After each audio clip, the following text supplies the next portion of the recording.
बिस्मिल्लाहिर्रहमानिर्रहीम। अस्सलामुअलैकुम। सिर्फ 15 दिनों में दमा का शर्तिया इलाज। आजकल हर दूसरा शख्स सांस के मुख्तलिफ अमराज में मुब्तला है। कोई दमा से परेशान है तो कोई किसी और बीमारी में जकड़ा है। सांस से मुतालिक तमाम अमराज से निजात का एक ऐसा नुस्खा मैं आपको बताने जा रही हूँ, जिसके इस्तेमाल से सिर्फ 15 दिनों में सांस से मुतालिक तमाम अमराज से निजात मिल जाएगी। इस नुस्खे को बनाने के लिए दर्ज झैल अज्जा दरकार हैं: शक्कर तखाल, लौंग, काकड़ सिंगी। ये आपने तीनों चीजें हम वजन लेनी है। तमाम अज्जा को हम वजन तवे पर जलाकर पीस कर पाउडर बना लें। शहद में मिक्स करके माजून की शक्ल में महफूज कर लें।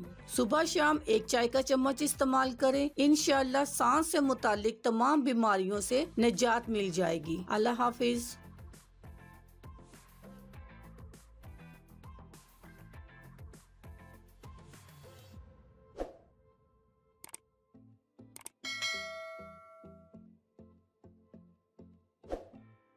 अगर आपको हमारी वीडियो अच्छी लग रही है तो हमारे वीडियोस को लाइक करें और अपने सब दोस्तों से शेयर करें और साथ हमारे चैनल ऑनलाइन रेमेडीज को सब्सक्राइब करना ना भूलिएगा।